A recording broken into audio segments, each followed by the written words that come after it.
It's a sticky August afternoon in 2012, and I, Jahmire Cassanova, am lined up on the stage at Riverside Church wearing my new suit, a bright orange bow tie, for my Prep for Prep commencement.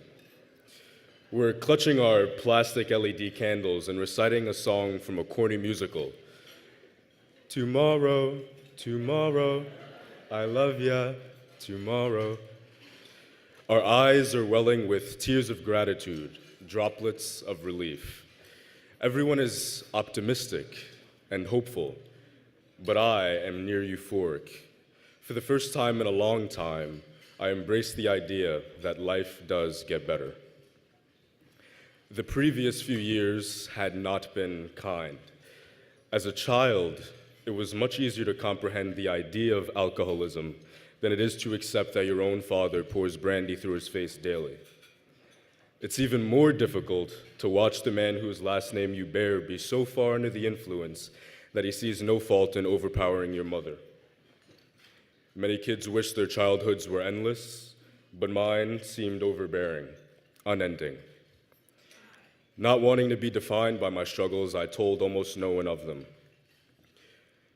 Consumed by the pain to that which I had been conditioned to believe was normal, I escaped into the embrace of Prep's walls.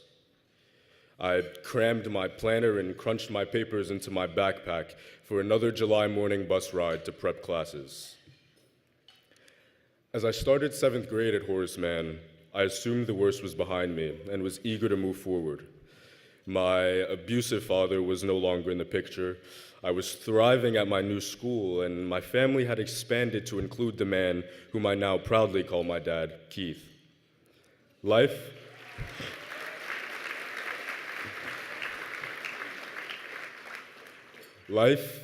was good. Then, the omnipotent forces of the universe suddenly threw my family back down to the pavement. My family became homeless.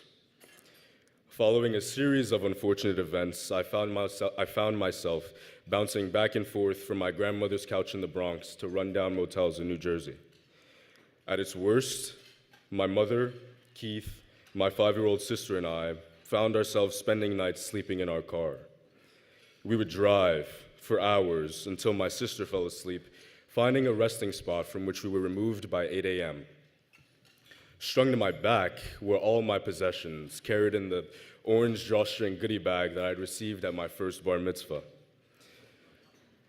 At the same time, I would occasionally stay over at a classmate's home, an apartment atop a high-rise building with floor-to-ceiling windows overlooking the city. My wonder at a world utterly different from my own and my familiarity with hardship made hope easier to maintain. 6 years later, I'm increasingly grateful for the home that Horace Mann has made for me. I particularly appreciate the support of our head of school, Dr. Kelly, and our admissions director,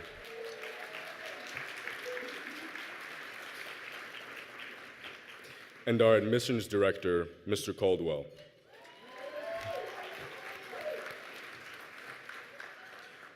Upon learning about some of my hardships, they ensured that my circumstances did not distract from my success. They worked to level the playing field. Seemingly anticipating my every need, they gifted me a phone to stay connected to my peers. When they saw me writing papers on that phone, I received a laptop, which seemed to appear almost by magic. More important than the materials themselves were their steady stream of "I'm so proud of yous" and "you'll do great things," each one reminding me that the Horace Mann community at every moment believes in my future. Upon reflection, I've come to understand that my gratitude is best expressed by my giving back. I became a student ambassador, a position that allowed me to stroll backwards around campus, telling prospective families about how the school has impacted me. My coach selected me as a co-captain of the football team in the fall.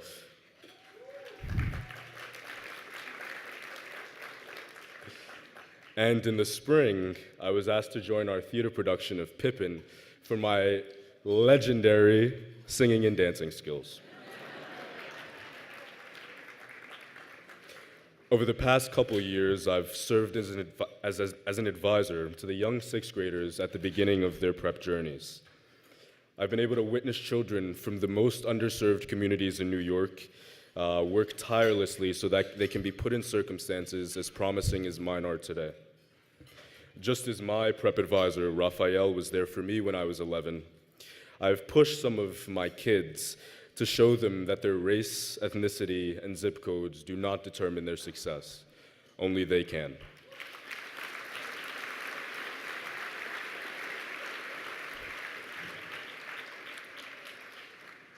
There's one remaining debt that I must acknowledge, and that's to my mother, Shakia Stone, somewhere over there.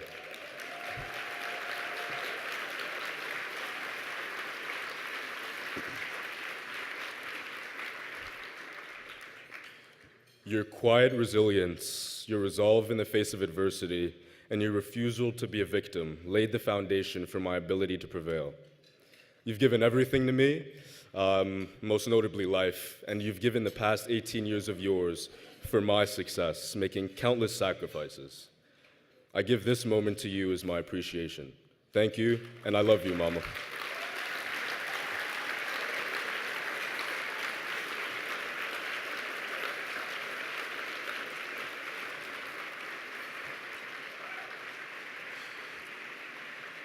As strange as it sounds,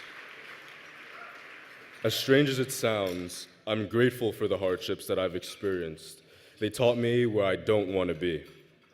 Thanks to the support of the Prep for Prep and Horace Mann communities, as well as to that of my mother, I know where I am now, I know where I'm going, and I have the tools to get there.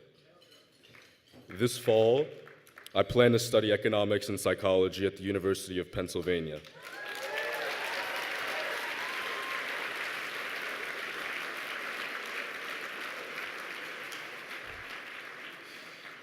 I'm fortunate to be a recipient of the New York Times Scholarship, which will not only fund my college education, but will give me the opportunity to intern at the Times this summer.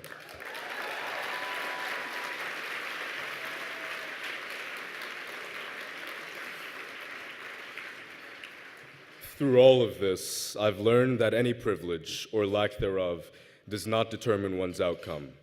The perspectives we gain from adversity and the desire to understand the challenges others face are what make us more humane and connected to each other.